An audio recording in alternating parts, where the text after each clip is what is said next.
So what you're saying is fascinating. So the cyber crime industry, if we may call it, they have easier targets that they can make money with right now, and hence vehicle is not that interesting for them.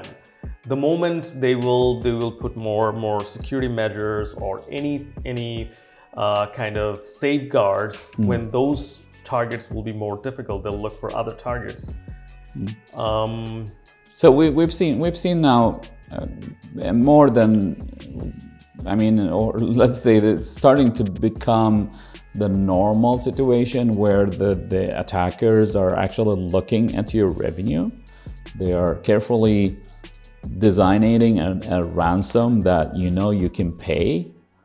They know you can pay it, you can pay it, exactly. So, and then in some of the cases, they're actually targeting you just in the right moment, just before you're finished with your report, if you're a listed company, for instance. So they know if that company will not be able to provide a report, then the share market will crash. Yeah.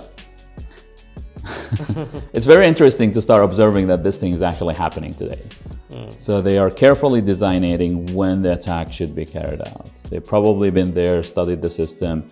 What we know today is that in most of the cases, when an attacker has been there, they have been there totally undiscovered for like months in some of the cases.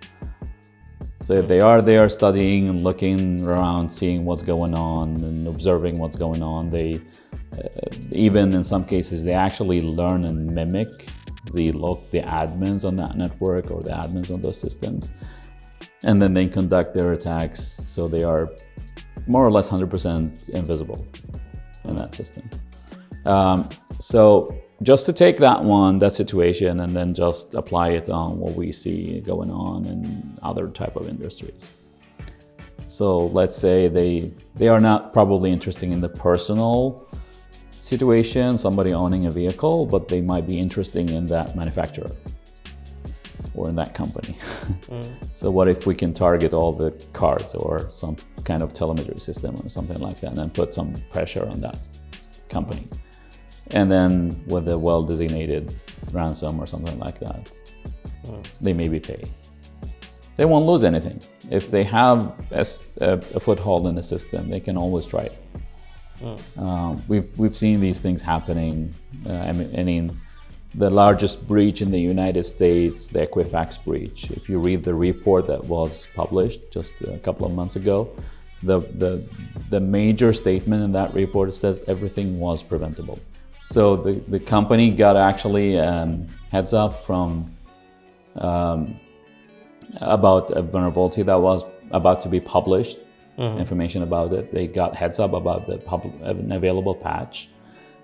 Although that they didn't have the patch on one internet exposed system, and the attackers managed to use that internet exposed system to get hold of private records for the customers for the Equifax. So why didn't they see what was going on? Well, simply because there was what the report tells, at least, there was a monitoring system that was offline. As soon as they got that monitoring system offline, and that was like 3 or 4 months almost after the attack was carried out, they started seeing what was going on. So in many cases, when we step in and look at what was going on during a cyber attack, we are faced with the fact that the attackers had been there, they were doing whatever they were doing.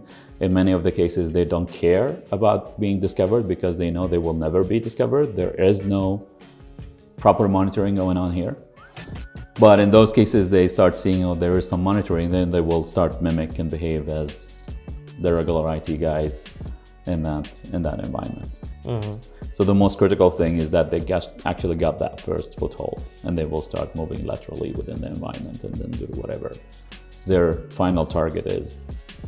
If it is deploying a ransomware, or if it is doing industrial espionage or something like that, or exfiltration of data or something, or anything.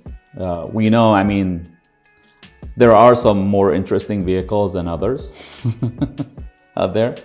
It's still the same type of manufacturers. They're still connected maybe to the same type of networks. If not all time, maybe on special times, whenever they are, performing maintenance or something like that, updating firmware. So why shouldn't that be very interesting? I mean, targeting vehicles for special, maybe governmental agencies, persons in the world, etc. So Hasain, this is fascinating. You just gave us the economics of hacking cars.